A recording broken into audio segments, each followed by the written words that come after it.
Hey, speaking of cool, we're here in the kitchen, back with Michelle Dudash, and we're talking fresh tomato pasta with burrata. Ooh, you nailed it. You nailed I've been it. practicing. I've been practicing. Yes, I am obsessed. I mean, who's not around here, right? With Indiana tomatoes. Oh, yeah. Fresh from the garden. Definitely. They're bursting off the vines right now. Yep. So this is one of my favorite recipes, and I've added a special little touch to it. Okay. So this is my fresh tomato pasta with burrata. Burrata. Very good. Oh, I like so, that. Too many R's, Randy. Too many. So what I have going in here, I started out with a couple cloves of garlic, and I actually left them in the skins because then it won't burn, and that just helps flavor the oil. So now that they've infused the olive oil, I'll just pop those out of there. And then I added so easy with the little flip just now. Yes. So then I added in my fresh chopped tomatoes. Okay. And so we're not like cooking these into submission into a sauce. We're not making a ragu. We want them to just become a little more tender. They're releasing their natural juices. So just a few minutes, I guess? Yes, really. I mean, you see how they're, I mean, these were perfectly ripe tomatoes, so it doesn't take long. Then what we do is add in the cooked pasta. And this is enough for about probably two servings, maybe one for Randy. I don't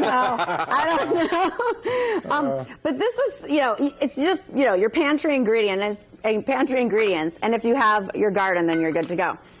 Now, go ahead. Oh, no, I was going to ask. So before we get away from the tomatoes a little bit, I wanted to know, how do you know when they're perfectly ripe? Well, the color is a big indicator. Okay. So if there's, like, for example, in our garden, some of them were still they were pale color. You want to put those on the windowsill. You, of course, never put them into your refrigerator. Until that is a sin. I feel seen. Right? Yes. I feel like I've done wrong. So you don't do like a watermelon and thump it like this to make sure it's ripe? No, you don't want it to be rock hard unless you're making fried green tomatoes. It should yield to gentle pressure. So don't jam your fingers into it. Pressure. Just finesse, Randy. Finesse it in the palm of your hand. Exactly. And so then what we're going to do, this is pasta water that I reserved from the pasta. What this does, so this is hard to remember if you've never done it. Drain it, but reserve a little bit. Gotcha. So that looks like lemonade. A little bit, just like the clam broth from our first segment. So that makes a clingy sauce. So now for the seasonings, you're probably wondering, well, Michelle, what seasonings are you adding to this? I'm using my Spice Kick seasoning mix, marinara flavor. This is a staple this time of year. It has all the yumminess you want in your pasta. It has garlic, it has onion, thyme, oregano, basil. And you make it easy for us. We got all that in one. Everything is all measured out for you. Nice. So we add that into the pan. Now this is where I added my new favorite touch to this dish. I'm adding burrata cheese.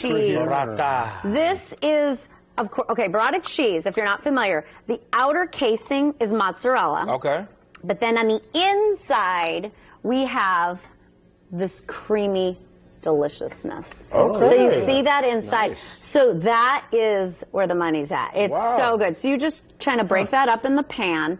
Now, you can, of course, eat this cold on a cheese board, but you can add it to your fresh pasta. You stir this in, and this adds, it's not a heavy cream sauce. It's just this nice, light, rose-colored tomato sauce. You cook that down, and then you can see over here after you have your final, after it just simmers and melts for a little bit, you have this clingy, gorgeous, light, creamy tomato sauce. All right. Yes, and then of course I top it off with some fresh basil. No, you're good. You're good. Well, and this basil, of course, is also from my garden. It's bursting off the vines. And so with Spice Kick, it's always gluten-free, no added sugar, no fillers, and now it's on Amazon Prime. And we're newly in Sullivan Hardware. Look, on a little side note. No guilt when I taste test this, Randy. No guilt at all. No guilt. No guilt. Just give that a test. Eat right in front of us, sir, Randall. That's right. It's okay. That's right. That's right. So there's one for you too, Rand, if you want. While you're being like jealous, you have one stuff. for you too.